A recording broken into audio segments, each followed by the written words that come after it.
So I'm going to show you how I made these flowers out of this. Some people may think that I'm destroying this. In fact, I've got some pretty nasty comments in the past. This is an antique or vintage silver-plated serving tray that I've got at the thrift store, or that has been donated to me, or that literally found at the dump. So don't come at me that I'm ruining history. I'm making it into something different. So first I cut a whole bunch of these flowers using a pancake die and my hydraulic press, and then I form them, and I'm going to show you how I do that. If you want to see how I cut them, look at another video. They're there. So you can see that these are sort of 3 of the most common flowers that I do.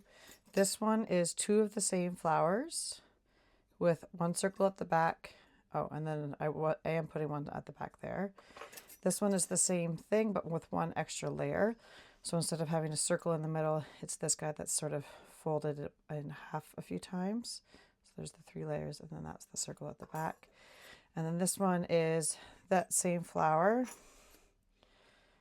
And then this one, and then a circle. So I'm going to show you how I assemble this one, because otherwise it's the same thing. You're going to want to get one of these dapping blocks. I do each one a little bit differently. No 2 are the same as true flowers. And then I take the back of my hammer so it's a little bit softer. You could use a jeweler's mallet as well, but I like this because it's a little bit heavier.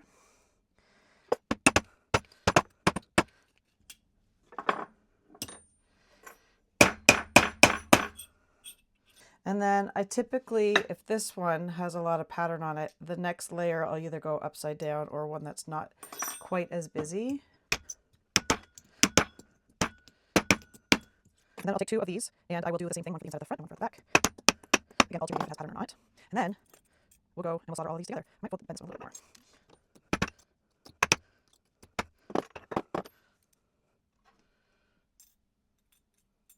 So now what I'm going to do is I'm going to take my flowers and I'm going to layer them with some solder in between. And then heat it up.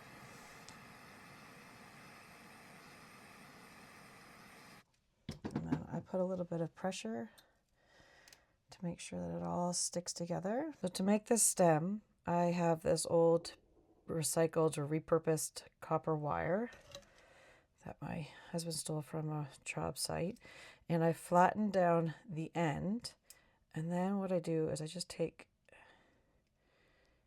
this and I just give it a slight bend, and then what I'll do is I put it here with some solder, and then I have another one of those rounds I've flattened out. This might be a bit too much solder, but that's okay. And then I have, there's probably better tools, but this is what I do. I'm not an expert, remember. And so I have these itty bitty tiny little guys. I'll lock that in. And then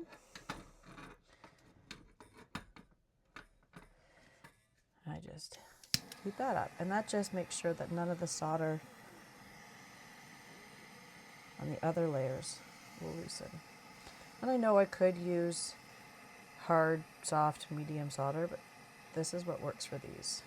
And then I let that sit, and I don't touch it until I know it's cool.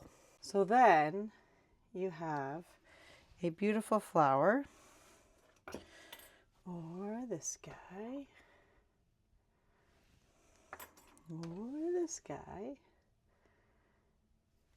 And then you can put them into little vases that you can actually put real flowers in. But this is one that can just sit on your countertop.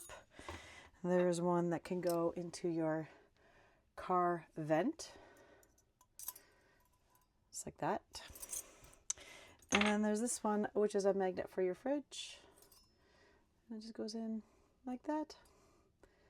Anyway, that's how you make the flowers.